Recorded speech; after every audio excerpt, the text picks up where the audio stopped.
Good afternoon, everyone. Who needs Taco Tuesday, right?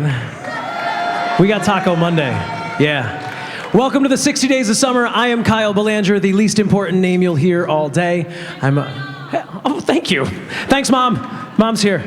I'm a professor of broadcasting up at Springfield College, where they invented the game that my guest today is working his tail off to perfect. So you know the deal with the 60 Days of Summer. If not, just a quick recap. The first 20 to 25 minutes belong to me and Taco one-on-one. I'm going to go one-on-one with Taco, the kind of one-on-one that I won't get destroyed.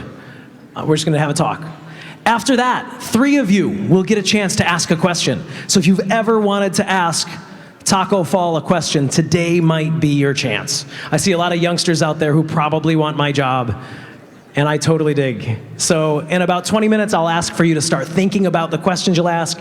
You'll put your hands in the air. My friends from the Hoop Hall staff will grab a lucky 3 of you to ask a question. After that, the fun continues over there to the table behind my friend Jackson, on my right, your left, where Taco will be sitting, signing an autograph for each and every one of you. The 60 Days of Summer are 60 consecutive days of family-friendly entertainment right here underneath the eyes of all the Hall of Famers at the Naismith Memorial Basketball Hall of Fame, all included with your price of admission. What does that mean? It means some days you can come and learn hoop from the UMass basketball team. Sometimes you can come and get a great show by some of the great basketball performers. Other days, you can come and meet Hall of Famers. And then there are days like today when I get to bring you icons of sports and the sport that we love. So let's get to it, shall we? All right.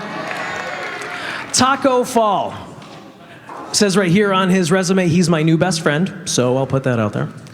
He's a center for the Boston Celtics. Any Celtic fans here? Thought so. An undrafted free agent signed from UCF. I saw some UCF stuff. Yeah, go Knights. He's a native of Senegal. Played high school in Texas and Florida. At 7'7", he's one of the tallest living human beings. He set NBA records at the draft combine for tallest height in shoes, longest wingspan, and highest standing reach. Ladies and gentlemen, please welcome our new friend, Tacko Fall.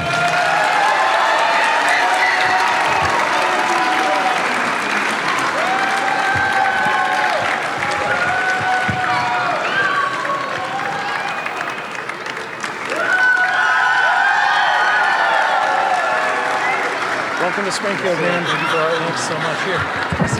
Or stand, whatever you want. Tacko, welcome to Springfield. Thank you for having me. This is so exciting on a number of levels because I get to be the one so many times to sit here with icons of Boston sports or sports just in general.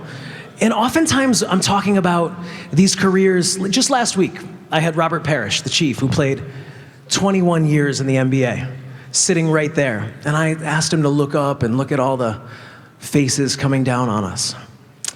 And I want to start with that today, but for you. You have traveled the world, recently went back home, we'll talk about that in a moment. But here you are, back in Massachusetts, in front of a lot of green, underneath the Hall of Fame, Hall of Famers.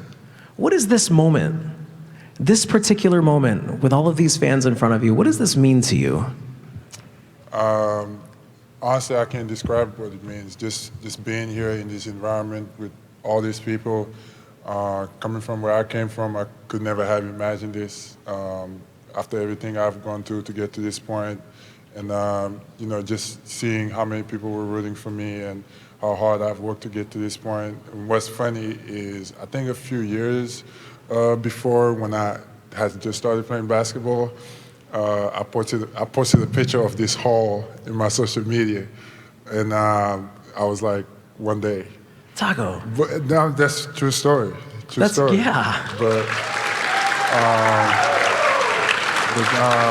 God works in mysterious ways, and now I have the chance to play this game that I love at the highest level and inspire so many other people, and I feel really grateful. I want to talk to you about growing up in Senegal. Because, of course, in the States, when someone's sitting next to me from Philly and I say, tell me what it's like being a Philly baller growing up and playing ball in Philly or Chicago or Boston or any of the... But I want to ask you, because basketball wasn't your first sport. You're a soccer guy. Yeah. So talk to me, if you will, about the way that growing up a soccer guy maybe helped you with your footwork, maybe helped to prepare you for basketball shape, which is a very different type of in shape. Actually, basketball, I feel like, is a lot more harder. Really? Yeah. But what soccer does is it really helps you with your footwork. That's the main thing. And as you may have seen, a lot of guys that played soccer before and made the transition to basketball really have a different type of footwork and really can move pretty well. So I feel like that's what soccer really helped me with. And I'm curious too, because so you moved to the States, and you play in two fantastic high school settings, first in Houston and then in Florida. Obviously Texas and Florida high school hoop is really intense, but those are also big football states.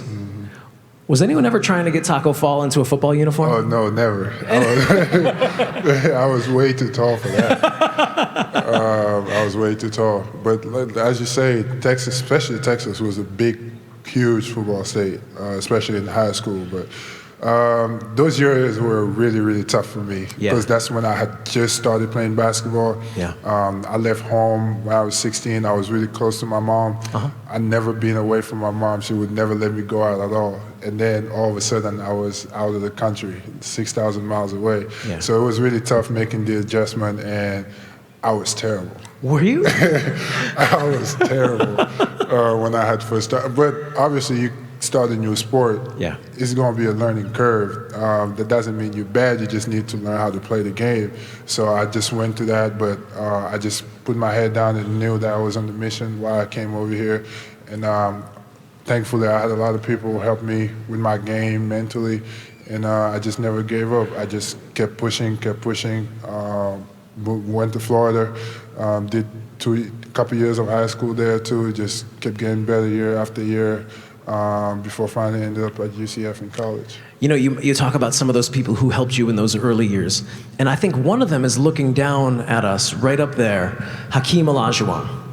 And I want to talk about, legend has it that when you came to Texas, some guy by the name of Olajuwon, who happens to be a Hall of Famer, Hakeem Olajuwon, of course, one of the great centers of all time, actually starts to work with you. And I'm curious about that process. I'm curious how a young Tacko Fall gets put into contact with Hakeem, and then how Hakeem then works with a guy who, as you said, was still really raw. You were still learning a lot of the game, but you were just learning it from one of the 15 best players ever to suit up. What I've noticed is, especially people like Hakeem, they always try to reach back towards the younger generation and help them, especially as a young African. I'm sure he could have relayed to, because he's been to that as well. So just because a lot of us start late and we need that little push, and having people like him really help out really means a lot. And even though it was a day, we went to his house, to his gym, and I was in awe because I still do like watch YouTube videos of, because it's not just on the court that you get better at. Yeah. And back then I used to watch his videos when he worked out. LeBron in that gym, Kobe was in that gym, a few big guys like JaVale McGee and Amari Stoudemire. So all those big guys and all those greats went to his gym, and I was right there. And so it really meant a lot to me. I always love to think about, like, so Hakeem, once you get here, you and Hakeem work together. You said that one day is so special. But also there are other guys, as you know, maybe for the people who are sitting here, other great African players. The Njai family has your family and their family really have. Yeah, can you talk a little bit about your relationship with the Njais? So actually, the people that have brought me here, Mamadou and Ibrahim. So Ibrahim is Mamadou's brother, and he's the one that discovered me, and it was just random. He went and talked to my mom about the possibility of me being able to come to the States and having an education, and that's what really saw my mom. So at 16, she just let me come over. So that's pretty much how everything started with them. And his brother, Mamadou, was the one that played in the NBA for a few years, so that's how everything started. But like you say, I've noticed a lot of NDI and Fall, because a lot of us are really tall. Yeah. And those are mostly the players that come over here. Yeah. The Belangers don't have that. We don't. We haven't been. No one ever says the Belangers, they're real tall. They don't. So your recruitment was really interesting because, obviously, as you mentioned, people notice you, right? It's probably not easy for you just to go out and grab a burrito. Or a taco, I should say. Sorry. It was easy. I missed it. But for you to choose UCF, of the 40 schools, I'm wondering, not that, look at it, we saw how awesome that career was, but what was it that led you to stay in Florida and really build that program at UCF? I love, your tournament run last year was so much fun. Tell me a little bit about your recruitment and how you landed at UCF. A few things played into that. UCF was one of the first schools that recruited me because they were right down the road. But they weren't the first school that offered me. But they were always constantly in touch with me. They used to come to my school all the time, and I got to build a great relationship with the coaches, Coach Jones, Coach Tillis, everybody in the staff. I used to see them all the time. So that was really big for me, and also, I wanted to go somewhere where I feel like I could contribute right away and they would help me develop my game. Because I had, even back then, I think I was only 2 years into playing basketball. I needed that playing experience. Mm-hmm. And with UCF, with everything that they saw me, the fact that it was right there, I had a host family. I still have a host family in Florida. So it was close. I had, people that I knew there. And also, I wanted to do something special. UCF was right down the road. The program needed some help, and I just saw that in a few years, if I kept getting better, I could really have a bigger impact at that school rather than go to another school that already had the history. So hopefully we were able to, get that started, and the people that are gonna come after us will get that up. Well, any of the Duke fans in the audience know just how good you guys were. So, sort of a sidebar here, because I'm curious, you came to the States and really immersed yourself in the NCAA culture, but that's so unique globally, right? In the world, the United States is the only country that sends its athletes to college as a farm system for, in many countries, you go to the sports academies and you can sign and you can play early. But you didn't just go. You went and stayed and got your education. And I know you declared after your sophomore year and then went back and then got injured your junior year and then came back for this great senior year. But was there ever any thought in your mind that it was just a temporary stop? Or were you having more fun than you expected to? At UCF? Yeah. Especially in my last couple of years? Yeah. Oh, absolutely. Yeah. Absolutely. And our coaches made it really fun for us, and especially Coach Dawkins and his staff as well. When we had a coaching change my freshman year, I actually thought a lot about my future. Did you? Yeah, because I was really, really close with the coaching staff that was there. And that was one of the reasons why I went to UCF in the first place. But then when I met Coach Dawkins, and he sold me, and I saw how great of a person he was, and that's the kind of people that I want around me that will help me grow on and off the court. And he really did a great job with the program. And he brought in great people, his staff, Coach Taylor, Coach Norris, Coach Lane, Coach Johnson, everybody. They really helped take my game to another level and helped take the program to another level. So. It was so much fun to watch this year, especially. It really was. Draft night comes. Some great 7-footers in this draft. You, Bol, Chris Kumaji. And then draft night goes. But you didn't have to wait long, because that next day, I'm such a fan, I'll just admit, that my students were texting me screenshots of the tweet that you had signed with the Celtics. It was like that. So tell me, How long did it take before you knew that despite draft night coming and going, you were going to end up being a Boston Celtic? When did you find out? I found out pretty much that night. Yeah? That night. I mean, going into draft night, I felt like I did the work. Yeah. Because after the tournament, even though I had a good showing, there was still people that had a lot of questions. Then I really had a great summer working out with Drew Hanlon, and I've gotten a lot better throughout those couple of weeks and did really good at the combines and did good at my workouts. So I really felt like things were going to work out regardless. But I ended up at an amazing city. I mean, nobody could have wrote it better. I agree. Yeah. Now, here's the part I was telling you. I only have 3 questions left for Tacko Fall. So if you're out there and you're thinking, why hasn't he asked that this is your chance? After this, I'm going to ask for volunteers. You raise your hand. I'll put you in a line over here to my right and your left. All right. So you get to Summer League, and it's pretty obvious that the city of Boston likes its sports icons. Did you know right away what was happening? Did you realize that you weren't just another guy for that team? These fans, these Celtic fans, love to have a guy that they can rally around. Have you realized? No one's listening. Have you realized that that's you? Man, like I said earlier, I'm thankful.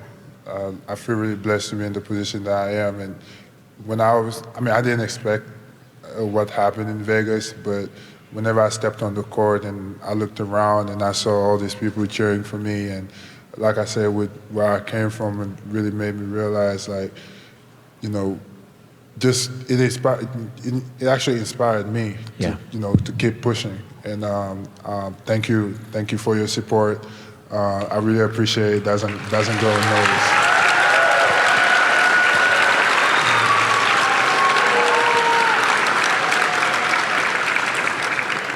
He's really good at this, isn't he? He really is. All right, do you have a question for Tacko Fall? Put your hands in the air right now. My friends on the hoop ball staff will pick a handful of you and put you in line to my right, your left. Okay, I only have 2 left, Tacko. You mentioned this group of guys. And this group of rookies, for me as a college basketball nerd, between you and Romeo and Carson, this group seems to be a real high-character group of guys. Guys who not only love playing, but love playing together. How excited are you about getting the veterans involved and figuring out just how good this team can be? Very excited. Yeah. Very excited. You could tell it's such a positive vibe going on around. Everybody's working hard. The ones that are here, the ones that are with Team USA.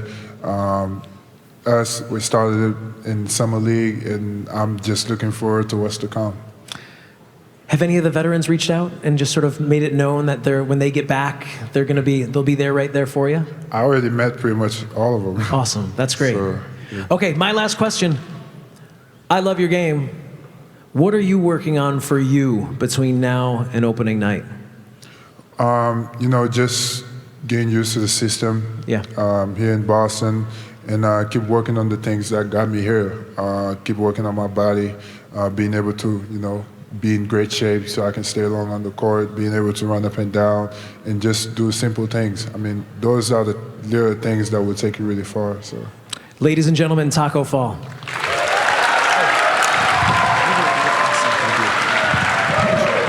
So, look at how excited we are here. No, here, stand right here. Well, here's what I'm going to do. Ready?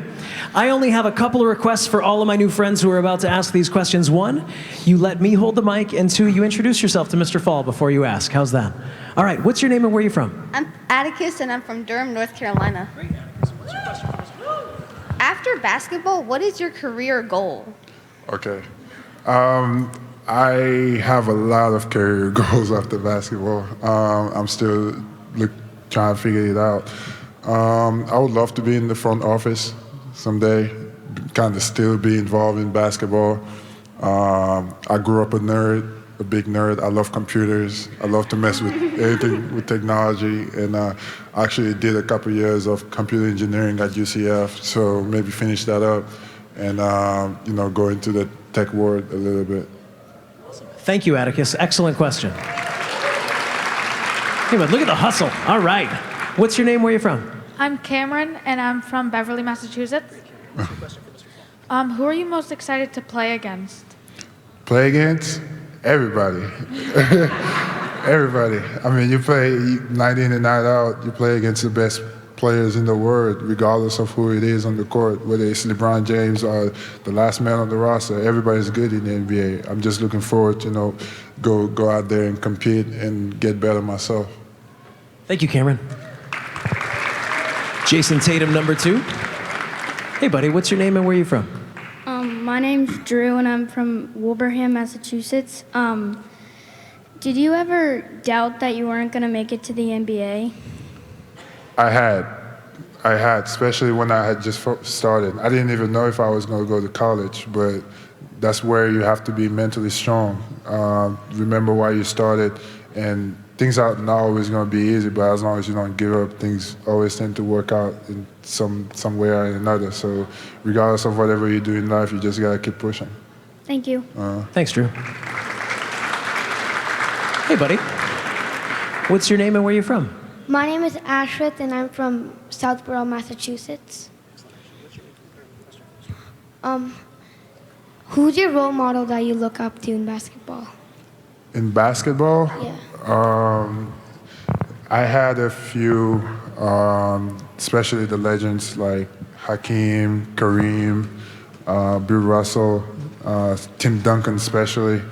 But overall, I think one of the people that I look up the most he's not basketball related, he's Muhammad Ali. He's really someone that, just because of what he did outside of his sport, yeah. Thank you, Ashton. Is that kind of thing is important to you too, right? I mean, you're a guy who really wants to contribute on and off the court, it strikes me. That's important to Tacko Fall. It is important. It's very important. And that's actually I went home a few days ago to see my family, but also to participate in the Basketball Without Borders. Yeah.